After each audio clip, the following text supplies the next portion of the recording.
Nyalakan kamera Anda, Bang. Sini Udah, ada Pak. 16.000 ya, 16.000, hampir 16.000 orang di sini. Tolong berikan kepada mereka jawaban ini. Betulkah, Bang, Apa? bahwa Muhammad itu tertulis di dalam Taurat atau Injil? Kami tidak tidak ini sih ya, kurang paham di surat itu, tapi kami mempercayai kalau Injil dan Taurat itu adalah surat-surat sebelum Al-Quran. Oke, dan nama Muhammad tertulis di situ, betul? Betul? Selamat Anda kena Jangan prank karena nggak ada nama Muhammad di situ. Eh, sebelum sebelum menurut ajaran kami, sebelum isi dunia ini dan alam semesta ini diciptakan, nama Enggak, Bang, Muhammad kita jangan bahas dogma. Gini, Bang. Kak, gini, saya selalu menghindari debat agama yang membahas dogma karena nggak bakal Kalau ketemu. Iya, ya. Gini, Bang, kalau kita bahas dogma, kita nggak bakal ketemu, Bang. Kita debat kusir. Itu debat dua anak SD yang debat bapak siapa yang ganteng. Oh iya, menurut anak SD yang satu, bapak saya ganteng. Menurut anak SD yang satu lagi, bukan bapak saya ganteng. Nah, itu debat kusir. Itu namanya debat yang subjektif, debat dogma. Sekarang saya mau kita debat-debat yang logis. Sekarang begini. Oke. Betulkah nama Muhammad seperti kata Al-Quran tertulis dalam Taurat dan Injil? Saya tidak diajarkan untuk ini sih Taurat dan Injil, saya kurang paham. Tapi kalau di Al-Quran sudah dijelaskan bahwa Nabi Muhammad itu adalah nabi terakhir. Oke, tertulis di dalam Karena Taurat saya dan tidak Injil, betul? membaca, kurang paham. Duh, kurang paham. Oke, saya punya gambarnya, saya punya sebentar. Inilah teman-teman ya, sangat memprihatinkan teman-teman. Banyak umat muslim menjadi muslim, tetapi mereka tidak tahu isi Al-Quran. Saudara-saudara, ini sungguh miris yang nyata. Karena apa? Karena begini, Bang, ini harus Anda akui. Banyak orang Islam ketika membuka Al-Quran, ketika mempelajari Al-Quran, yang dicari apa? Yang dicari amal, Bang, pahala. Jadi dia baca tulisan-tulisan Arab tanpa mengerti artinya. Yang penting saya dapat pahala. Bukankah begitu yang terjadi? Betul nggak? Tapi alhamdulillah saya mengerti. Oke, coba sekarang. Ini di dalam Quran surat Al-Baqarah ayat 146. Coba dibacakan, Bang. Dibacakan. Mana? Abang nggak punya Al-Quran Mana di rumah? Arabnya? Oke, saya tampilkan. Oke, kita tampilkan Al-Qur'annya di dalam bahasa Arab di dalam surat Al-Baqarah ayat yang ke nih ya 146.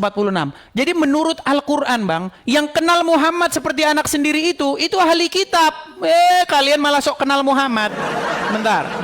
Kalian ini sok kenal Muhammad, yang kenal Muhammad seperti anak sendiri ahli kitab malah kalian yang sok kenal. Sabar.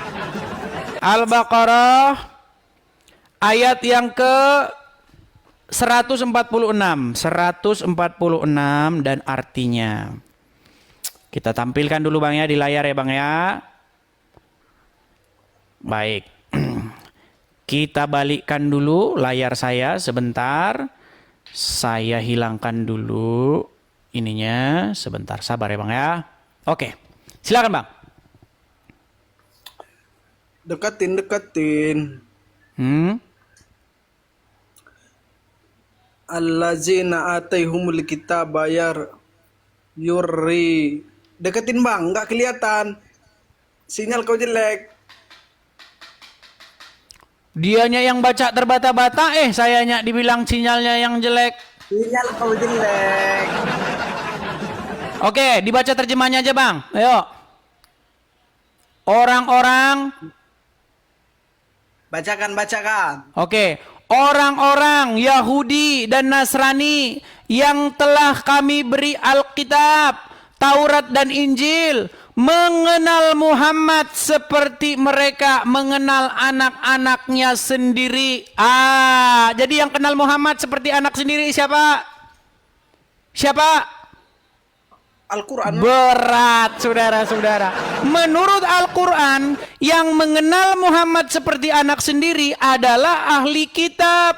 orang-orang Yahudi dan Nasrani yang memegang Taurat dan Injil. Tapi datanglah orang Islam ngaku-ngaku sok kenal Muhammad. Muhammad dadanya dibelah, kemudian diambil apa jantungnya dicuci dengan air jam-jam. Nah, ini kalau dengar cerita dari orang Islam. Wah, rokok.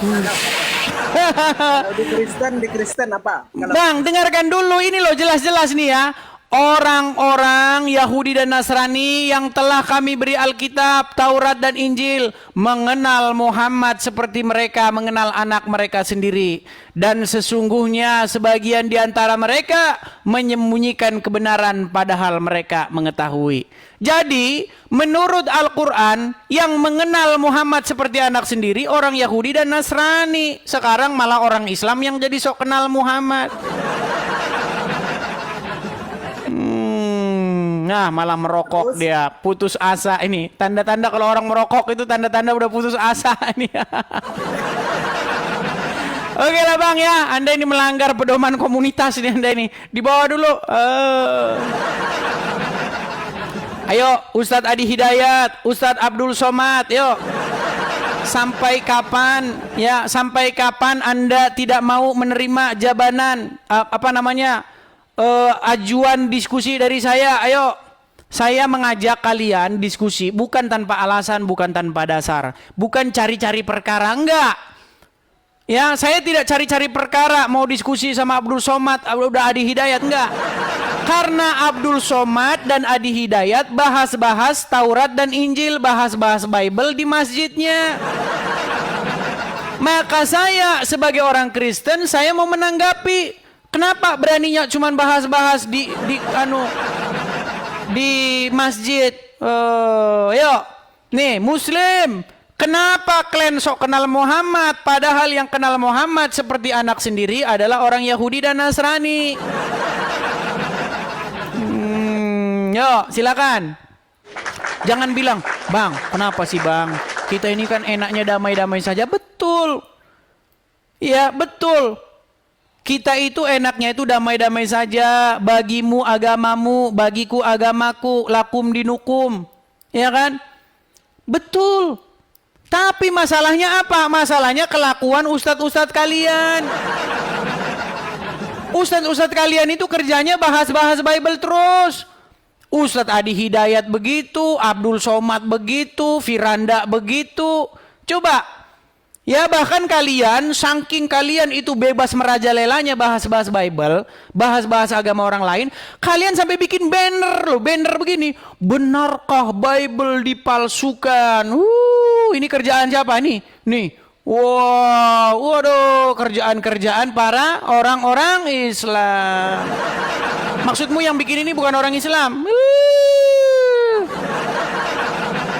Yang bikin banner ini di jalan raya, dipajang di jalan, orang Islam. Gitu loh. Ya. Benarkah Bible dipalsukan? Oh, nggak ada polisi nyabut datang ini, Satpol PP nggak ada, ulama nggak ada.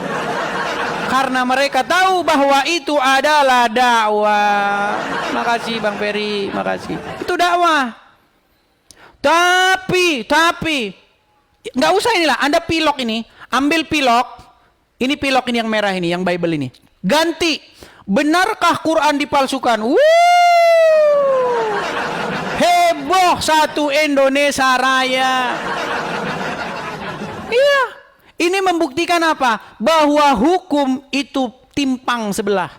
Bahwa hukum tidak berjalan sebagaimana yang kita cita-citakan. Ya, DPR capek-capek bikin undang-undang.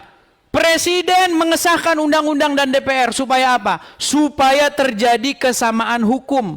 Anda tahu, patung hukum itu, patung Dewi Keadilan itu, matanya kan ditutup itu. Dia bawa pedang itu, matanya ditutup. Apa artinya itu? Artinya dia nggak boleh pandang bulu. Tapi itu cuman di gambar belakang. Kalau ada orang Islam bahas agama Kristen, namanya dakwah. Dakwah. Tapi kalau orang Kristen nanggapin, namanya penistaan agama. Tuh. Biar kalian tahu yang baru-baru ikut bergabung, yang berpikiran, ini orang bahas-bahas agama, ini nggak menjaga persatuan. Justru saya ini menyuarakan, saya suarakan kepada teman-teman. Ayo kita hidup saling tenggang rasa. Bukankah itu yang kita pelajari di zaman SD dulu, tenggang rasa? Ayo tenggang rasa. Kalau mau tenggang rasa, bilangin sama ustadz-ustadz kalian. Berhenti bahas-bahas kitab orang. Cukupkan dirimu dengan Al-Quran. Ini malah Kemenak. Tahu nggak? Tahu nggak? Tahu nggak? Hancur punggungmu, pinggangmu sampai remuk. Ngasih negara buat operasional negara ini. Salah satunya untuk biaya Kemenak itu. Kementerian Agama. Di dalam kitab tafsir Kementerian Agama itu ada di situ Injilnya orang Kristen dibawa-bawa. Iya, dibawa-bawa untuk menafsirkan Al-Qur'an di dalam surat An-Nisa ayat 157. Wa ma qataluhu wa ma salabuhu walakin syubbiha lahum. Wah, diambillah menurut Injil ini. Yang disalibkan adalah Yudas Iskariot. Ada itu loh di dalam kitab tafsir Kemenak itu, tafsir Al-Quran dari Kemenak. Anda baca saja itu. Diambil-ambil itu kitab sucinya orang Kristen. Namanya adalah dakwah. Ketika orang Kristen menanggapi bahwa Muhammad tidak pernah ada, wahai umat muslim, di dalam Taurat dan Injil, langsung ngamuk. Penistaan agama, darahmu halal. Abdul, bangun Abdul, bangun. Jangan maunya kamu ngomongin kami, giliran kami nanggapi kamu nggak mau. Gitu loh. Gimana Anda ini? Jadi ketika saya bilang bahwa Muhammad tidak ada di dalam Taurat dan Injil, apakah itu penistaan agama? Coba buka Taurat dan Injil. Ada nggak Muhammad di situ? Kagak ada. Mau Anda sampai jungkir balik juga kagak ada. Gimana Anda ini?